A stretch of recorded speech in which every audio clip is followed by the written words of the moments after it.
All right, let's go to Marie in Detroit. Hey, Marie, what's going on? Hey, how are you, Dr. D? I'm good. How are you? Doing okay. I'm kind of sleep deprived, so just bear with me. Uh-oh. We have a little one. How old? Okay. Our littlest is 7 months. Oh, you're super sleep deprived. Yeah. How about this? I have a great idea. How about don't even ask a question? You can just put your head down and just sleep for 10 minutes, and we'll just have silence on the podcast. That sounds great. All right, go ahead. What's up? Okay.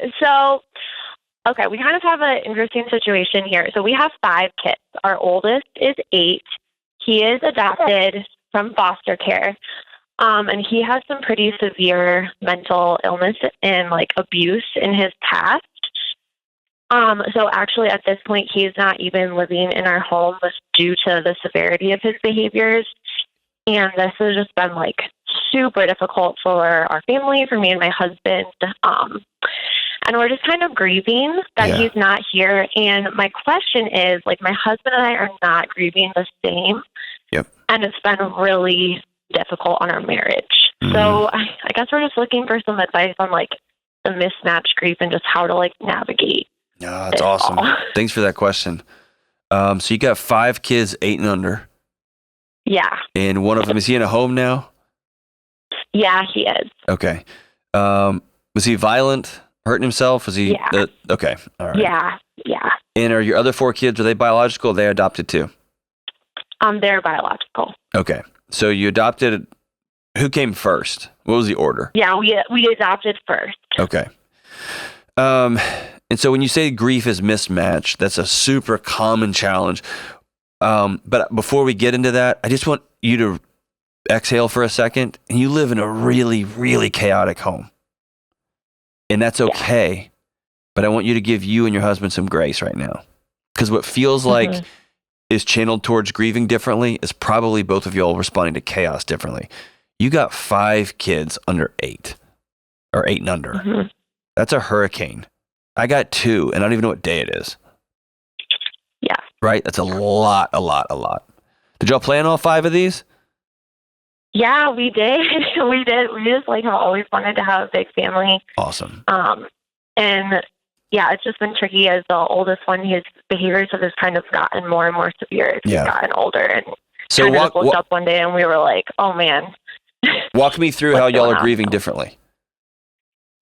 Honestly, for me, I'm just being really vulnerable. I've been devastated. Some days I can't get out of bed, really down. And my husband kind of just acted he just kind of had to be the rock.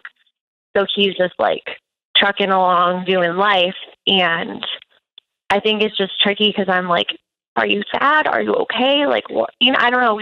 I feel like we're just on different levels right now. So yeah. So are you resenting the fact that he can get out of bed?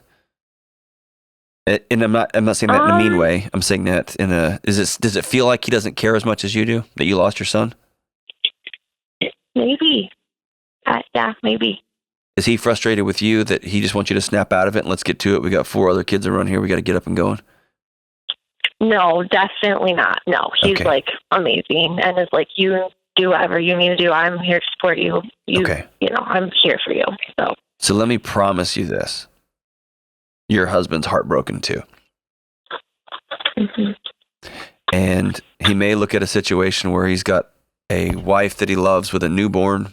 And like you said, he had to go into rock mode to make sure the bills are getting paid and the kids are getting fed. And that's okay. But it sounds like you need to give him space to grieve. Mm-hmm.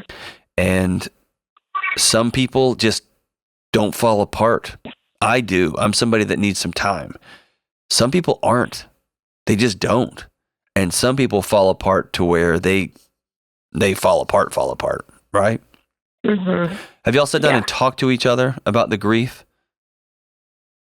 Yeah, we've tried, and he just says that he feels okay, and I think he's more at peace with the decision than I am. Yeah. So I want to ask you a hard question that's to a sleep-deprived mother of a newborn, which is really not cool. How would you like him to be grieving differently? What would make you feel like he's grieving the right way? I don't know. I guess I don't know. I don't know what it would look like, but maybe just be like more. I guess what I don't like about it is it makes me feel very distant from him because I feel like we're not in unison on it, and maybe that's the hardest part. Like I want to feel like we're kind of conquering it together, and it says it feels like I'm kind of in the valley and he's on the hill. Like, hey, you're going to be okay. Yeah. Does that make sense? Yeah. So the way I would reframe it is you are in it together. Both of you lost your son, man. Mm-hmm. And y'all were trying to do a really noble and remarkable thing through adoption. And it's hard. Mm-hmm. You're super in it together. What I'd love for you to do is to paint a picture of what you think his grief should look like and what your grief feels like, and let him do the same thing. And just because it doesn't look the same doesn't mean you're not together.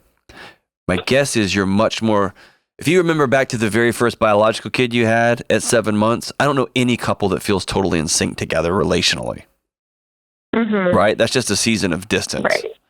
And so expect that. And I don't want you to take what's happening with that 7-month-old and lay it on top of what's happening with your son, right? Mm-hmm. Those may be two separate processes. You may be healing, man, your body still is not yours, and then your husband's running around. But dude, I think y'all are really close into this together. When you say you feel distant, what does that mean? I think I feel, I don't know, maybe like guilty that I'm struggling so much and that like he can be so okay. There it is right there. It's not about him. This is about you. Yeah. Dude, I didn't even have to say it. That makes my heart feel good. Way to go.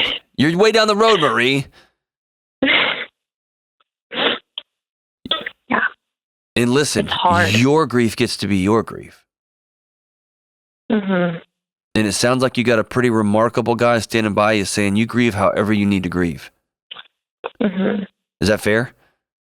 Yeah. Oh, yeah, it is. Is he trying to solve you all the time and fix stuff, or is he just letting you be? No, he's amazing. He's just like, I got the kids, I got dinner, you do what you need to do, I'm here for you. He's amazing. Okay, so here's what I want you to do. You've raised 5 and grown 4. Mm-hmm. I want you, for the first time probably in a long time, put both of your shoulders down and just relax into that dude's arms. Mm-hmm. You get to grieve however you need to grieve. Mm-hmm. Okay. You are worth grieving. Mm-hmm. Do you believe that? Yeah, like I said, I think I feel guilty because, we have 4 other little ones that need us, and I still feel guilty that I couldn't help our older son stay in our home, and there's just a lot. It's a hard situation. Yeah. You got to put that guilt brick down. Mm-hmm. Yeah. Will you do me a huge favor? Mm-hmm. In the evenings before you go to bed, and if your husband would do this with you, it'd be awesome. I want you to write down some of those feelings. Actually, write them all down. They'll be about 10 or 15. It'll take about 10 minutes to do this, but write them down. I let my son down. I didn't whatever today. I was a pretty good mom today. I was a pretty good wife today. I want you to write those feelings down, and then with your husband, I want y'all to mine those for evidence. And I want you to say them out loud and look him in the eye when you say them and say, tell me if this is true or false. And all you're doing is you are feeling those feelings. You're allowed to feel them. They're real. And you can't deny them. You can't depress them down. But also, you've got to begin to learn to not let them run your life, because some of them aren't true. Mm-hmm. You didn't fail your son. In fact, you're continuing to take care of him. You're not failing your 2-year-old by grieving. You're not failing your 4-year-old by grieving. You're not failing your 7-month-old by grieving. You're not failing your husband by grieving. Okay? But you're going to need him to look you in the eye and smile and say, nope, I love you. Mm-hmm. Okay?